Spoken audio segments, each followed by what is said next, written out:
నమస్తే, నేను మీ ప్రియాంకారావు. భర్త మహాశయులకు విజ్ఞప్తి. ఇది రవితేజ గారి సినిమా. రవితేజ గారి గురించి మాట్లాడే ముందు, ఈ సినిమా గురించి మాట్లాడే ముందు ఒక విషయం చెప్పాలి. ఈ సినిమా గనక హిట్ కాకపోతే ఇక నుండి నేను సినిమాలు చేయను, ఇదే నా లాస్ట్ సినిమా అవుతుంది అని ఆయన అఫీషియల్ స్టేట్మెంట్ ఇచ్చారు. మరి ఈ స్టేట్మెంట్ ఇచ్చిన తర్వాత భర్త మహాశయులకు విజ్ఞప్తి సినిమా రిలీజ్ అయిపోయింది. ఎలా ఉంది మరి? భర్తలందరినీ మెప్పించిందా లేదంటే భార్యల్ని మెప్పించిందా? అసలు ఈ కథ ఎవరిది అనేది తెలుసుకుందాం. అండ్ ఇంకొక విషయం ఏంటి అంటే, రేటింగ్ రివ్యూస్ లాంటివి కాదు, ఒరిజినల్ రివ్యూ అనండి. అంటే ఈ సినిమా మీద ఒక అవగాహన కోసం, అలానే ఎలా ఉంది అని డిస్కస్ చేసేది మాత్రమే ఈ వీడియో. సో మనతో మాట్లాడడానికి సీనియర్ జర్నలిస్ట్ సిఎస్ రావు గారు ఉన్నారు, ఆయన అడిగి తెలుసుకుందాం. నమస్కారం సార్. సార్, భర్త మహాశైలకు విజ్ఞప్తి రిలీజ్ అయిపోయింది. రవితేజ గారు ఏం చెప్పారంటే, ఈ సినిమా హిట్ కాకపోతే నేను మళ్ళీ సినిమాలు చేయను, ఇదే లాస్ట్ సినిమా అన్నారు. అయితే ఇప్పుడు ఈ సినిమా భర్తల్ని మెప్పించిందా, భార్యల్ని మెప్పించిందా? అసలు ఓవరాల్ గా సినిమా ఎలా ఉంది? యాక్చువల్గా స్టోరీ లైన్ తీసుకుంటే అసలు భర్త మహాశైలికు అని అంటేనే అసలు ఏంటి ఆ సినిమా ఎలా ఉండబోతుంది అనేది కొంత క్లారిటీ వస్తుంది. ఆ సినిమా థీమ్ ఏంటంటే, ఒక భర్త తాను అనుభవించినటువంటి అనుభవాలని ఇతరులకి, ఇతర భర్తలకి తెలియజేసేటువంటి కాన్సెప్ట్ అది. దాంట్లో భాగంగా ఇద్దరు హీరోయిన్లు, ఒక హీరోయిన్ ఏమో డింపుల్, ఇంకొక హీరోయిన్ ఏమో ఆషిక. ఇద్దరు హీరోయిన్లు ఒక హీరో అనగానే జనరల్గా ఏమనుకుంటారు, ఇంట్లో ఇళ్ళాలు వంటింట్లో ప్రియురాల్లాగా ఉంటుందేమో అనుకుంటారు జనరల్గా. కానీ అది కాదు. అయితే ఇక్కడ హైలైట్ పాయింట్స్ ఏంటంటే, చాలా ఈ సినిమా ఖచ్చితంగా ప్రతి భర్త చూస్తాడు అనుకుంటున్నా, ప్రతి భార్య కూడా చూస్తుంది. అంటే భార్యని వదిలేసి వెళ్తాడా భర్త?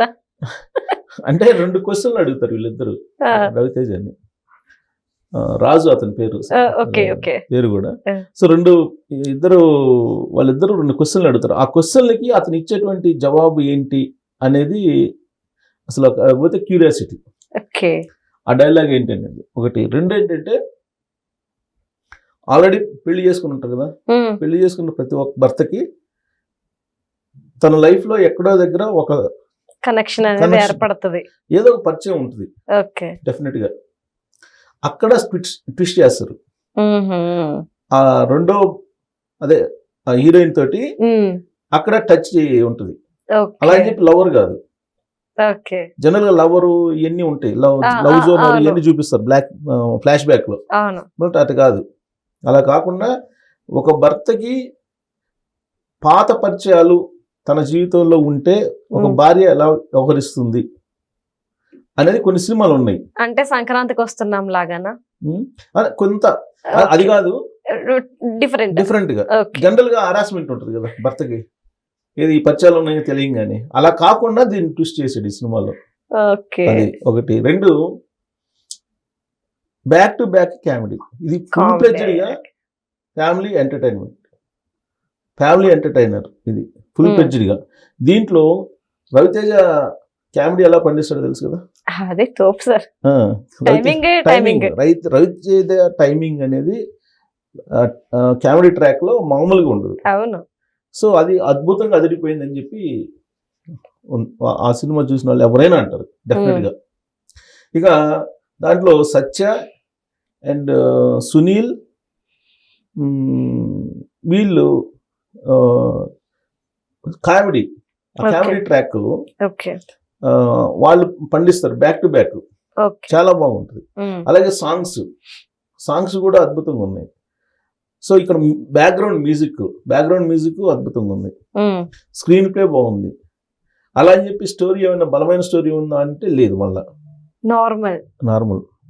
ఇప్పుడు ఏ విధంగా అయితే ఈ మనశంకర వరప్రసాద్ సినిమా ఉందో, దానిలాగానే ఒక అంశాన్ని తీసుకొని స్క్రీన్ పైన అద్భుతంగా తీసుకొచ్చి ఫ్యామిలీ ఎంటర్టైనర్ గా చేశారు. ఇప్పుడు వాళ్ళు కూడా అదే ఫార్ములా, ఇప్పుడు కూడా సేమ్ ఫార్ములా. కాకపోతే అతను ఎంచుకున్నటువంటి ఒక థీమ్ వేరు, ఇతను ఎంచుకున్నటువంటి థీమ్ వేరు. 2 ఫ్యామిలీ ఇష్యూసే. శంకర ప్రసాద్ ది ఫ్యామిలీ ఇష్యూని తీసుకొని కామెడీని పెట్టి హుక్ షాట్స్ తోటి ఆ సినిమాని హిట్ చేశాడు. దానికంటే హిట్ ఇది. ఇప్పుడు ఇది అందువరకు చెప్పచ్చు, మనశంకర వరప్రసాద్ కంటే కూడా రవితేజ సినిమా కామెడీ అదిరిపోయింది. అని చెప్పి మొత్తం ఎవరైనా ఆ సినిమా చూసిన వాళ్ళు ఎవరైనా చెప్తారు అది కామెడీ సూపర్గా ఉందని చెప్పి. కాకపోతే స్క్రీన్ ప్లేలో శివశంకర్ వరప్రసాద్కి స్క్రీన్ ప్లే ఏమో చాలా స్మూత్ గా నడిచిపోతుంది ఎండింగ్ వరకు. అవును. ఈ సినిమాకి ఫస్ట్ హాఫ్ అంతా చాలా స్మూత్ గా చాలా క్యూరియాసిటీగా నడుస్తుంది. సెకండ్ హాఫ్ వచ్చేటప్పుడు కొంచెం స్లో అయినట్టు కనిపిస్తుంది. నరేషన్ స్లో అనిపిస్తుంది అంతే. అంతకు మించి దీంట్లో మనం తప్పు పట్టాల్సింది ఏమి లేకుండా కిషోర్ తిరుమల డైరెక్టర్ అద్భుతంగా దాన్ని చేశారు. ఫ్యామిలీ మొత్తం వెళ్ళి హ్యాపీగా చూసి ఎంజాయ్ చేసి రావచ్చు సంక్రాంతి. అద్భుతంగా తిరుమల కిషోర్ బ్రహ్మాండంగా తీశాడు. అందుకే రవితేజ చెప్పుకుంటాడు ఈ సినిమా ఒకవేళ హిట్ కాకపోతే నేను ఇంకా సినిమాలు తీయనని చెప్పి ఎందుకన్నాడంటే అంత కాన్ఫిడెంట్ ఉండి ఉంటుంది అతనికి. అంత కాన్ఫిడెన్స్ ఉంది కాబట్టి డైలాగ్ వచ్చేసింది. ఆ మాట అన్నాడు, లేదంటే అనడు. భయపడి ఉండేవాడు. అందులో హీరోయిన్లు కూడా ఇప్పుడు యూత్ కి కనెక్ట్ అయ్యేటువంటి హీరోయిన్లు కొత్తగా ఉంటారు కదా.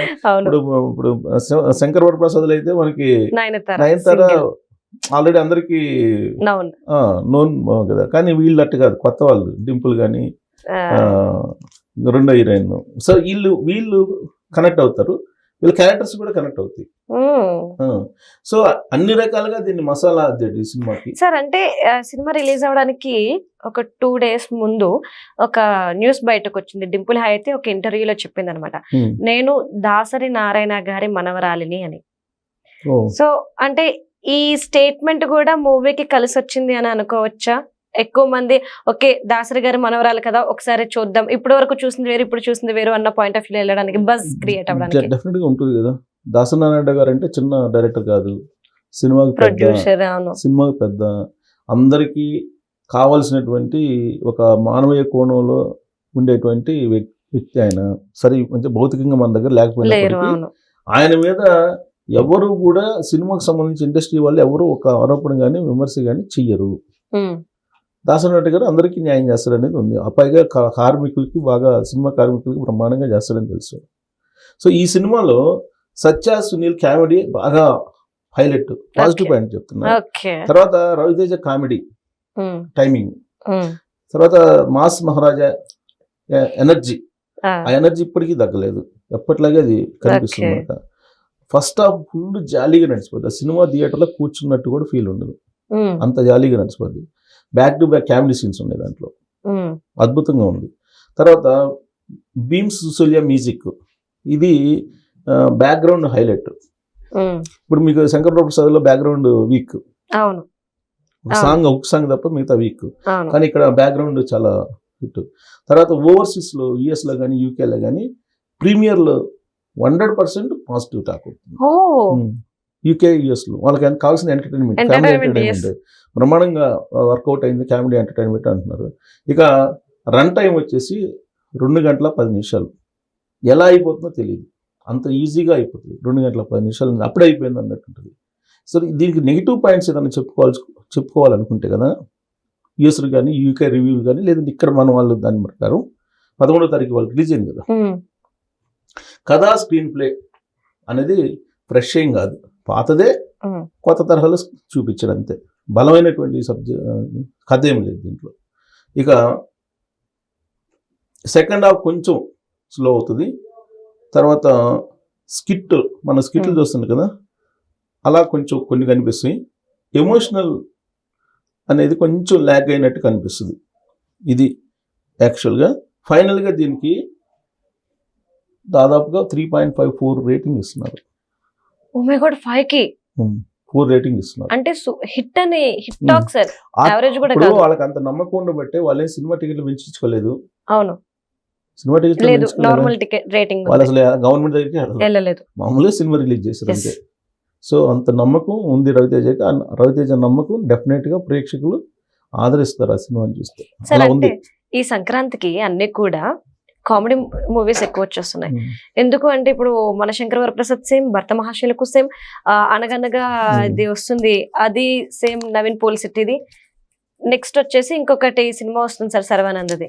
మొత్తం అన్ని కూడా ఇవే కామెడీ. ఎందుకు కామెడీ దించేస్తున్నారు? స్క్రీన్ ప్లే అనేది అద్భుతంగా ఉండాలి. శంకర్ వరప్రసాద్ కన్నా నీకు ఇది భర్త మహాశయులకు అనేది దాదాపు ప్రతి భర్త ప్రతి భార్య చూస్తాడు, చూడకుండా ఉండలేడు డెఫినెట్ గా. Right, thank you so much sir.